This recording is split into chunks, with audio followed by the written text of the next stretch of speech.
করছেন তারা দাঁড়িয়েই দায়িত্ব পালন করবেন, আপনারা একটু ধৈর্য ধরবেন, তাদেরকে বসতে বলবেন না, আপনারা বসে থাকবেন ইনশাআল্লাহ। আপনারা রাজি আছেন তো? আলহামদুলিল্লাহ। আলহামদুলিল্লাহ রাব্বিল আলামিন ওয়াসসালাতু ওয়াসসালামু আলা রাসূলিল কারীম ওয়া আলা আলিহি ওয়া সাহবিহি ওয়া আহলি বাইতি আজমাইন। খুলনার ৬টি আসনে 11 দলীয় নির্বাচনী ঐক্যবদ্ধ বাংলাদেশের পক্ষ থেকে যে 6 জন দায়িত্বশীল নেতাকে দেশবাসীর প্রত্যাশা পূরণের জন্য আমরা সংসদ সদস্য পদপ্রার্থী করেছি, তাদের সমর্থনে আয়োজিত আজকের এই জনসভার সম্মানিত সভাপতি, সভামঞ্চে বসা 11 দলের কেন্দ্রীয় এবং স্থানীয় নেতৃবৃন্দ, প্রিয় খুলনাবাসী ভাই ও বোনেরা, আল্লাহ তাআলার শুকরিয়া আদায় করছি যে মহান রব্বুল আলামিন একটি ফ্যাসিবাদী শক্তির কবল থেকে 24 সালের 5ই আগস্ট এদেশের মজলুম মানবতাকে আল্লাহ তাআলা মুক্তি দান করেছেন। আলহামদুলিল্লাহ। খুলনাবাসী সারা দেশের মতো আপনারাও মজলুম ছিলেন। সারা বাংলাদেশের জনগণ প্রত্যক্ষ করেছে ছোপ ছোপ লাশ আর খাড়ি, ছোপ ছোপ রক্ত আর খাড়ি খাড়ি লাশ। করোনা তার ব্যতিক্রম ছিল না। তাই ফ্যাসিবাদী শাসন আমলে শুরু থেকে শেষ পর্যন্ত, বরঞ্চ তারও একটু আগে আমি ফিরে যেতে চাই সেই পল্টন মোড়ের 2006 সালের 28 অক্টোবরের নৃশংস লঘুবিটার হত্যাকাণ্ডে। এখান থেকে শুরু করে 24-এর 5ই আগস্ট পর্যন্ত যাদের আত্মাহুতি, যাদের আত্মত্যাগের বিনিময়ে আজ আমরা বাংলাদেশ পেয়েছি, আমি সেই সমস্ত শহীদানের প্রতি গভীর শ্রদ্ধা নিবেদন করছি। যে সমস্ত ভাই বোনা জুলুম, অত্যাচার, ফ্যাসিবাদের প্রতিবাদ করতে গিয়ে আহত পঙ্গু হয়েছেন, লড়াই করেছেন, দফায় দফায় মামলা গোলাই নিয়ে জেলে গিয়েছেন, এমনকি অনেকের পক্ষে দেশে থাকাও সম্ভব হয়নি, আমি তাদের প্রতি সহানুভূতি এবং শ্রদ্ধা নিবেদন করছি। সম্মানিত ভাই ও বোনেরা, খুলনাকে একসময় বলা হতো শিল্পের রাজধানী। আজকে শিল্প 54 বছরে বিকশিত না হয়ে মুখ থুবড়ে পড়ে আছে। এক এক করে সবগুলা সরকারি ব্যবস্থাপনায় পরিচালিত শিল্প কারখানা বন্ধ হয়ে আছে।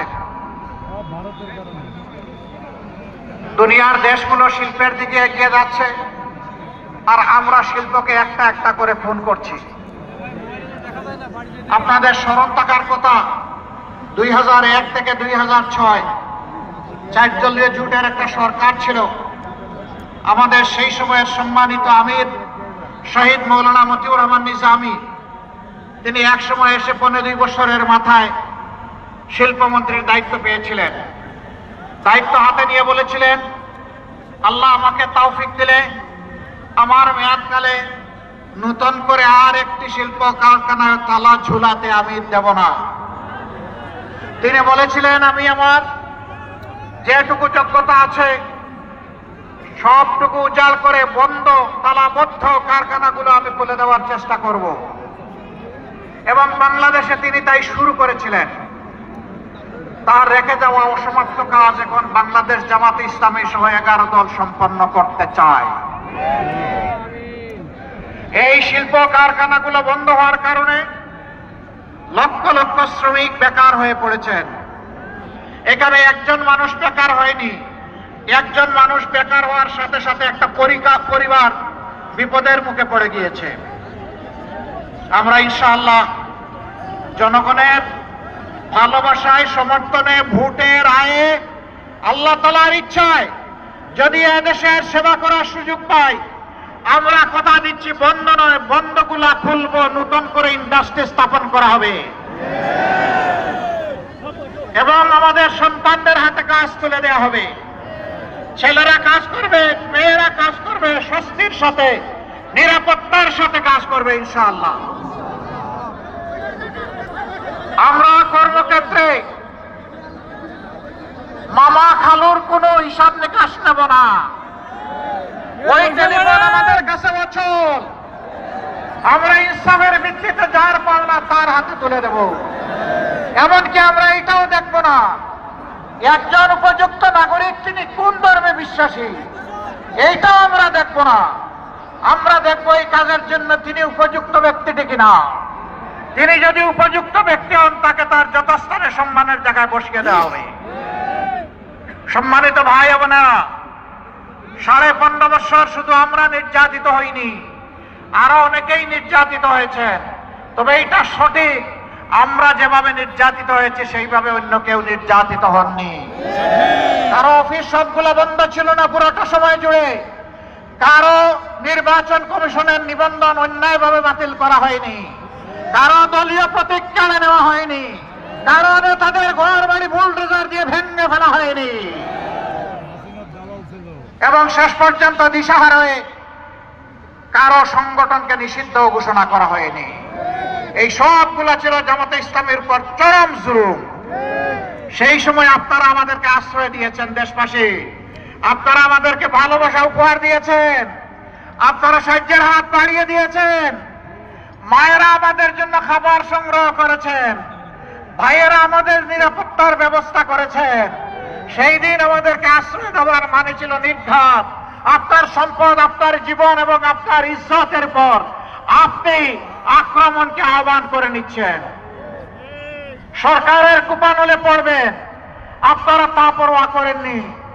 আমাদেরকে আপনারা আদর করে ভালোবেসে আপনাদের কুলে বুকে আমাদেরকে ঠাঁই করে দিয়েছিলেন।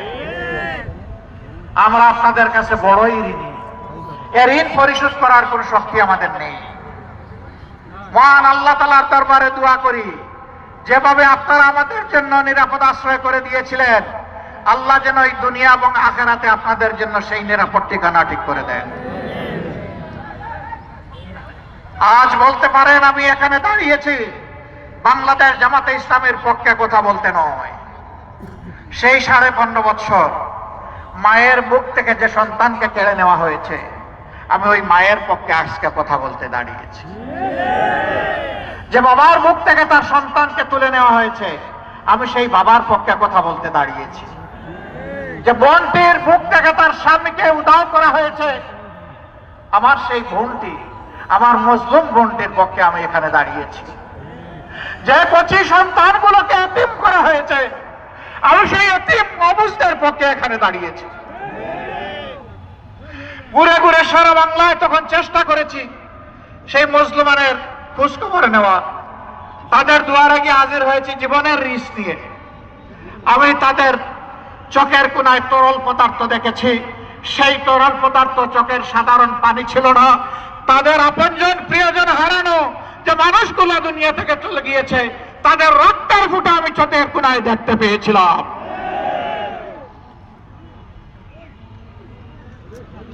অবল বাচ্চাগুলো বলতে, আসেন আমার সাথে আসেন। হাত ধরে নিয়ে একটা দেয়ালে তার বাবা রাখা ছবি দেখে বলতো, এটা আমার বাবা। আমার বাবা কি